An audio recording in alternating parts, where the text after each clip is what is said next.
ভীষণ একটা এক্সাইটমেন্ট কাজ করছে। আমি প্রথমবার যাচ্ছি সল্টলেক স্টেডিয়ামে ডার্বি দেখতে। ঠিক আছে, আগে বল ভাই কোন টিমকে সাপোর্ট করিস, তাহলে ফুল ব্লগটা দেখবো। বলছি আমি তো একটা দলের সাপোর্টার, সেটা তোমাদের পরে বলবো, কিন্তু আজকে আমি যাচ্ছি রঙিন আবেগটাকে এক্সপ্লোর করতে।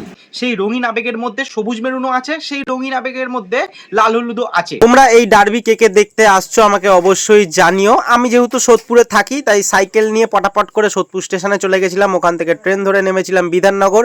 এইবার বিধাননগর থেকে অটো করে চলে এসেছি একদম স্টেডিয়াম। এই হচ্ছে আমাদের টিকিট। ইয়েস, তো এই যে কৌশিক আছে আমার সাথে, দাদা আছে আর কাকিমা আছে। কাকিমা একটু এদিকে তাকাও, ও কাকিমা এদিকে তাকাও। প্রথমবার আসছো না, এর আগে কবার ডার্বিতে এসছো? প্রথমবার আসছো? ও, তাহলে তো আমিও প্রথমবার ফুটবল স্টেডিয়ামে গিয়ে আমার কেমন এক্সপিরিয়েন্স হলো সেটা দেখতে হলে ঝটপট করে ফুল ব্লগটা দেখে নাও। তার জন্য রিলেটেড ভিডিওতে ক্লিক করে দেখতে হবে। টাটা এখনের জন্য।